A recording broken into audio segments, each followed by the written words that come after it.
As many of you know, I love Monster Hunter, all right? I first got into the series of Monster Hunter World, and it was something new, crazy. I almost didn't stick with it initially because of how the game structure was and setup was, things like that.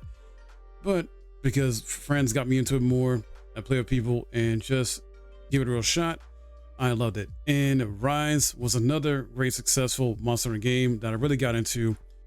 And now we have Monster Hunter Wilds, where this is my personal review of the game.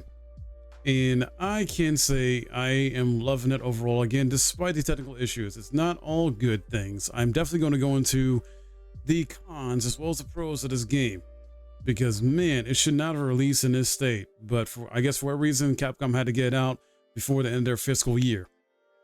Let's start with some positives though, as the monsters in here are very fun to fight. The story is what it is. It's kind of like front-handed or whatever to you, typical Monster Hunter story. It's not exactly as like world crazy, I would say, as the previous two games. I felt like the Rise and World felt like more of like a sort of like end of the world type of feel in terms of story. This story feels a bit more personal, and the lower rank hunts is essentially what makes it the main story there. And it's essentially like a tutorial type of mode, which is fine. Nothing wrong with that at all. And then you get into high ranks, and there's a little bit of story bits that continue there, but it definitely gets more fun and challenging there. Definitely the story mode aspect of low rank is like essentially like the easy mode of the game, in my opinion. And then high rank is sort of like the normal to more fun, challenging difficulty of the game when it comes to hunts. I did end up carding, so anybody out there saying like the game feels too easy overall, no, it doesn't, honestly. But also you can make it easy as you want if you're properly farming for right materials to make the armor you need and weapons you want to get through it. I found myself getting through it pretty easily in low rank using armor sets that were good defense, like I think Ingit armor set at one point I used, as well as I'm not trying to spoil too much, but there was another armor set I got later on after that essentially got me through the rest of low rank just fine. And I'm using Switch Axe as well too. Switch Axe ended up being my main weapon throughout the entire game. I did use Insect Glaive occasionally, but not too much. I'm just Swax boy. I love it. I love it. The way that weapon works and the damage you can get from that. I'm still having fun with it. In roughly low rank to high rank, in terms of the quest line and quests you have, it will take you roughly 30 to 35 hours to get through, depending on how good you are at the game and whether or not you like to solo it or if you like to play with friends. So, visually though, the game definitely needs some work. It's not optimizable at all for PC at least, and there's some issues on console too, but console issues are not as bad as PC from what I've been reading about and hearing about. You got texture problems, optimization issues like talked about, like some stutters, some lag that happens, frames that are not precise at all. The benchmark was definitely not good in terms of like being used before the game came out, because I think that lied to a lot of people in terms of their PC setups and hardware. Capcom said they were supposed to, or at least planned on, reducing the PC requirements of the game, but it doesn't feel like they made that much of a significant effort into doing so. Sadly, I've experienced a few crashes. Like I said, there's bad textures here to make it look like it's PS3, maybe at best PS4 type of like game graphical design. And while visuals are not the overall number one thing for me in games, and will never be, it's always the gameplay. There still needs to be an industry standard that game developers have to meet. And Capcom, being a big major AAA company, should understand this, should be able to meet this. And they didn't at launch, at least in my opinion, like with the whole overall visual presentation. There's also audio issues, where I've had audio go in and out, mainly the music, sometimes the dialogue as well. I've even had to use a mod, RE framework mod, to help with my having a smooth experience with my frames, because without that mod, even with using FrameGen, it's just abysmal when it comes to my frames and the stutters that happen because of it. This is not a true open world Monster Hunter game either, like they try to, I guess, promote leading up to the game either. It's not.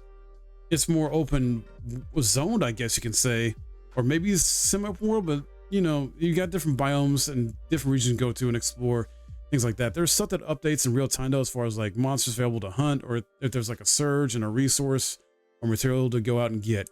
things like that that kind of sort of try to help make it feel like that, but it's almost like an MMO type of style in that sense. Maybe I could be wrong on that, but yeah, it's not open world like they thought. The gameplay is good though. All 14 weapons are here and have been expanded upon and been enhanced. I've honestly not tried too many of them. Any played Switch Axe. I did dabble in some Insect Glaive as well too though, but I plan to get to the rest of the weapons here. It's just going through the story at least, and even in the high rank, once you got your mindset on at least one, maybe two weapons, you don't really need to go into other weapons and try them out unless you really want to.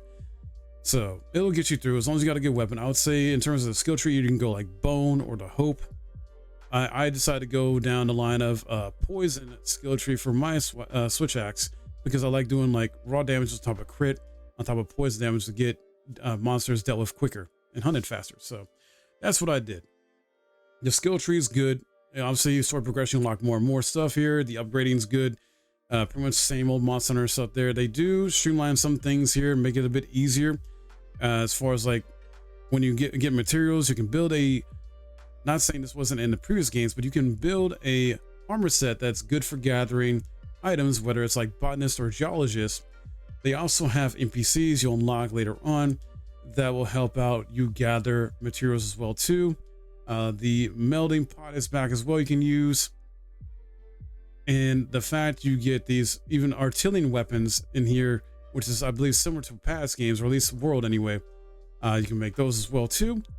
So there's a lot of variety here, a lot of options in terms of like weapon variety, where you get materials and can collect them and easily get them. The grinding is not as bad as World.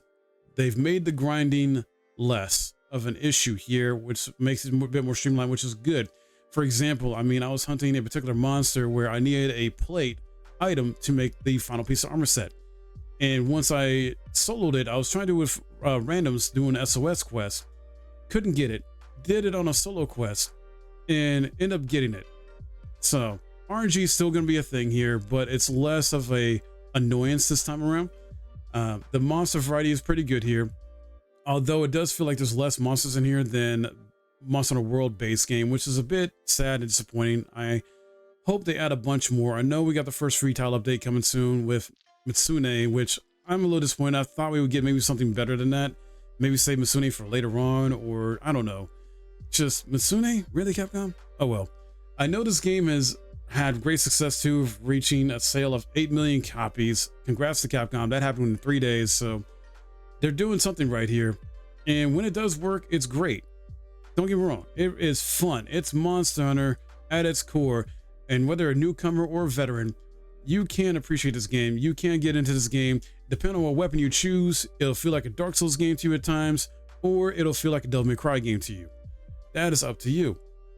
And there's plenty to get into. There's a bunch of in-game stuff here to get into, as far as there's side missions I still got to do. I haven't even done all the way yet, that I save for in-game, as well as other hunts to do. There is more materials to get. There's going to be events consistently. There's supposed to be the first event happening, I believe, by the time this review goes up, because they said they're going to do their first event a week after release of the game. So that should already be going on right now, which is good. And we're in the free tile update in early April, which is going to add Mitsune and another event as well too. So they're going to keep this consistently updated. I just don't think we're going to get that big major patch fix to fix the visual issues and optimization on PC, as well as some issues on console, until that first free tile update. Unfortunately, we've gotten like 1 or 2 hot fixes since launch. That's kind of helped a little bit, but honestly, if you're on the PC side of things, you're just going to have to look into mods and have the modders help you out and fix this game, because Capcom, I hate to say it, is either taking too long with it, or I don't know, just not addressing it right now, or at all. So we'll have to wait and see. But yeah, everything's great in here. The most challenging monster, I would say, was, well, this is public knowledge, so they let it be known, Gore Magala. I found it very fun to fight Gore Magala. I did cart once, and he's a high rank and a lot of fun. Arkveld, the flagship, is my other favorite one too. I think he carded me once in high rank as well. So like high rank hunts, at least when it comes to those two monsters, they're not exactly easy. And I was even prepared. I had a bunch of stuff on me to help buff me up as far as my defense and attack. And still, had got carded. So a lot of fun there. Music's good when it works, right? You know, like the dialogue's fine, the lip sync is okay, things like that. We're not really here for the story. So when it comes to Monster Hunter games, you're here to hunt monsters, have fun, play with friends. I wish the way you can link up with other players in this game was more easier, more fluid. It feels like they've made some extra steps here that are unnecessary, which is unfortunate. That's another con to me as well too. But yeah, all in all, overall, it's a great game. I see why other people rate it like high as 7, 8 out of 10s, even 9 out of 10, things like that. I see why it sold so many copies, more than any other Monster Hunter game ever has before. And I just hope that Capcom does listen to the feedback and makes this game a lot better from a technical standpoint in the near future. But as it stands right now, the best I can give it, and I love Monster Hunter, it's an 8 out of 10. 8 out of 10 is my final verdict for this game. And I was struggling between a 7 or 8 out of 10 at the most because of all the performance issues and technical problems of the game, and essentially having to rely on mods to help run the game more smoother, at least on PC. So yeah, that's a rough thing to deal with, but Capcom is going to update it and fix it. Hopefully. I believe it's still sitting at maybe mixed reviews on Steam, similar to Dragon's Dogma 2. I was hoping they would have learned their lessons to some degree because of what happened in Dragon's Dogma 2. I don't know. We'll see if they learn from this, and hopefully they'll make the same mistakes they did before in any future Monster Hunter games that they decide to release on PC and console day one. But that's all I got for you in this review. I'm going to keep playing it. I'm going to keep hunting, though, nonetheless. Is this a game for you, though? Do I recommend it? I do, for newcomers and veterans, but if you don't want to deal with the PC issues with the PC version, get it on console, whether you're PS5 or Xbox Series X, because you're going to have way less technical problems there. And yeah, it's just at full price. I would say it's worth it though for the standard edition. I wouldn't really recommend the deluxe edition or premium editions. That's all cosmetic stuff. Unless you're really into that stuff, that's up to you. I would at least get the standard edition though, because it is a lot of fun. And this game is made for newcomers of the series. That's how it's structured. So that's all I got for you. Hope you enjoyed this review. If you did, please leave a like, subscribe if you're new. I'll see you guys in the next video.